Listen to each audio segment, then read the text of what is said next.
आज लोग तीर्थों में जाते हैं तो तीर्थ करने नहीं जाते, पिकनिक मनाने जाते हैं।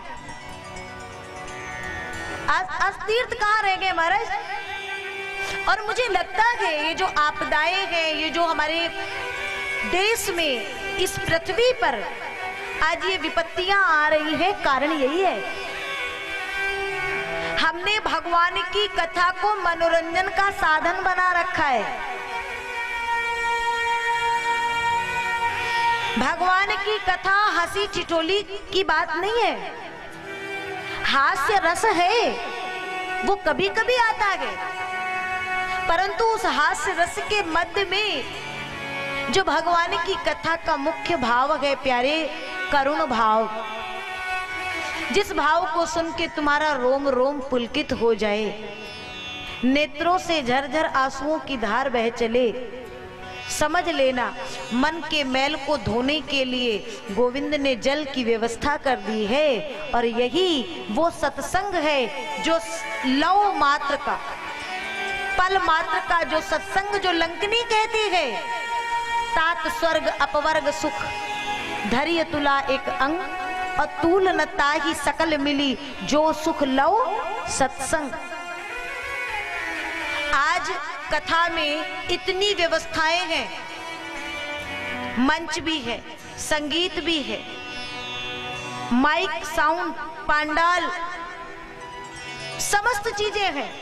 विज्ञान का सदुपयोग करके जो भक्त ऑनलाइन ये कथा सुन रहे हैं, श्रवण कर पा रहे हैं, यही विज्ञान का यदि लोग दुरुपयोग करें तो आज ये मोबाइल सभी के हाथ में है ना, और इसी मोबाइल का दुरुपयोग करके आज लोग जीवन भर के लिए जेल भी चले जा रहे हैं। माता पिता का मस्तक सर्व से झुक जाता है और अंदर ही अंदर बच्चे कुकृत्य करते रहते हैं, पता नहीं चलता है। और जब एक साथ ब्लास्ट होता है तब पता चलता है ये मोबाइल, ये जो एंड्रॉइड सेट आज चले गए, ये हमारे जो भारत देश का भविष्य है, उस भविष्य को कहां लेके जा रहे हैं। परंतु यही मोबाइल, यही विज्ञान का, ये विज्ञान जो टेक्नोलॉजी आगे बढ़ी, ये शर्मिंदा होने के लिए नहीं बढ़ी है। इसका सदुपयोग हम आप कैसे करें, आज ये बहुत विचारणीय विषय है।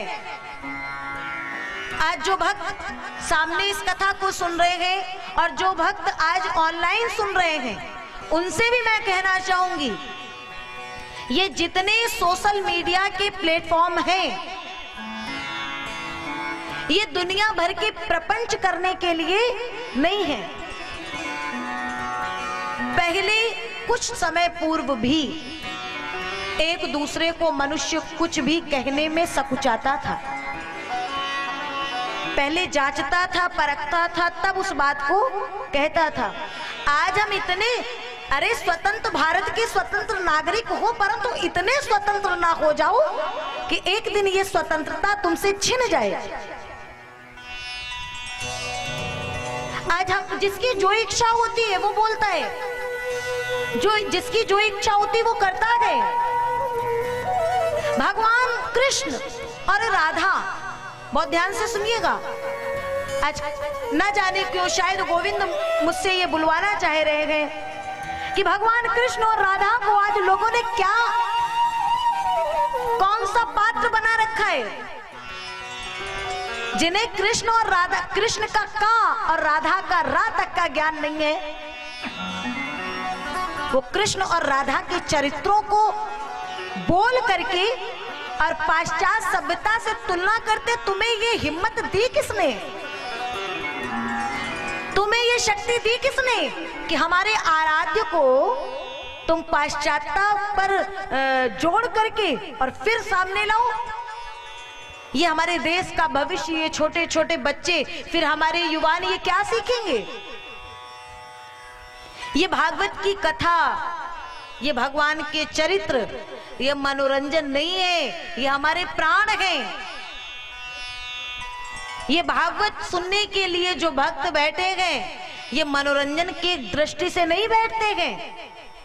आपके जीवन का कोई एक ऐसा प्रश्न नहीं होगा प्यारे जिसका उत्तर आपको भगवान की कथा में ना मिले।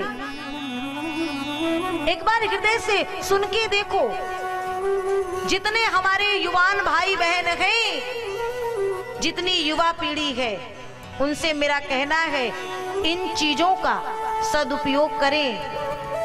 हमने अपनी स्वतंत्रता इतनी अधिक बढ़ा ली। एक बात बताओ, ये कोरोना आया, सबकी स्वतंत्रता कहां चली गई? क्यों भाई? गई ना। घर में नहीं अच्छा लगता है, घर में नहीं रह पाएंगे, बोर लगता है। आखिरी में क्या हुआ? घर में ही, अब मैं अगर अपनी बात कहूं तो घर में ही मरना पड़ा। काहे कि मरने से डर लगता है, इसलिए घर में रहो, रहना पड़ा ना। ऐसे घर बाहर का काम करके, जो ऑफिस जो व्यापार है काम करके तुरंत बाइक उठाए, ये भी विज्ञान का दुरुपयोग, और चल दिए फिर एंजॉय करने।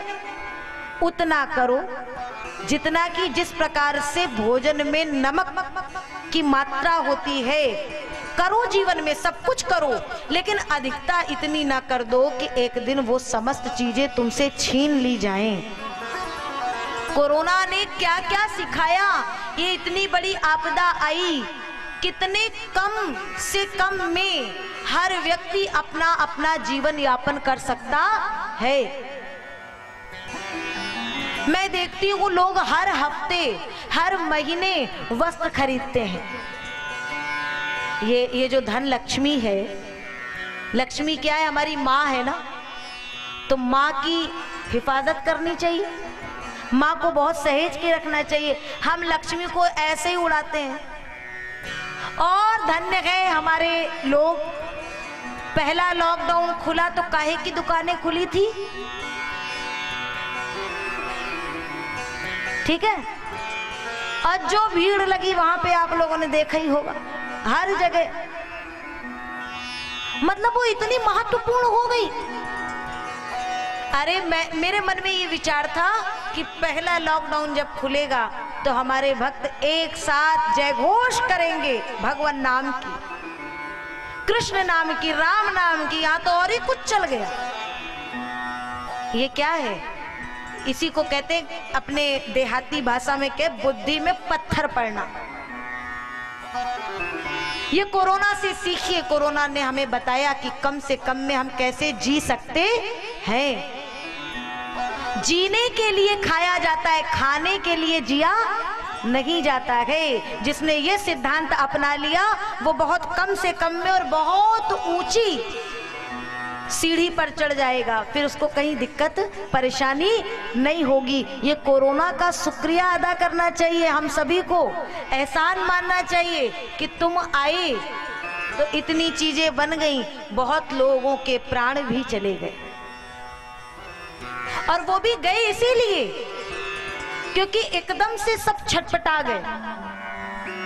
ये धैर्य, ये सब्र हम सब खोते जा रहे हैं। रेलवे क्रॉसिंग जब आती है, रास्ते में आप सब चलते हैं, रेलवे क्रॉसिंग आती है, लोगों को इतनी जल्दी होती है जाने की कि ट्रेन आ रही है उसको भी देखते नहीं है, और जल्दी जल्दी में निकलते, न जाने कितनी दुर्घटनाएं हो जाती हैं। वो 1 मिनट रुक जाते तो तुम्हारा जीवन रह जाता।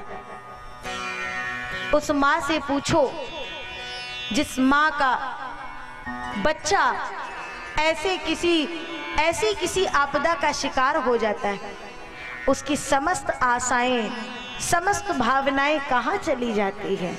वो बेचारी माँ क्या करती होगी? जिस स्त्री का सुहाग चला जाता है, मतलब क्या कहूं मैं। कुल मिला के हमारे यहाँ जो ये चीजें हैं, इनका सदुपयोग होना चाहिए।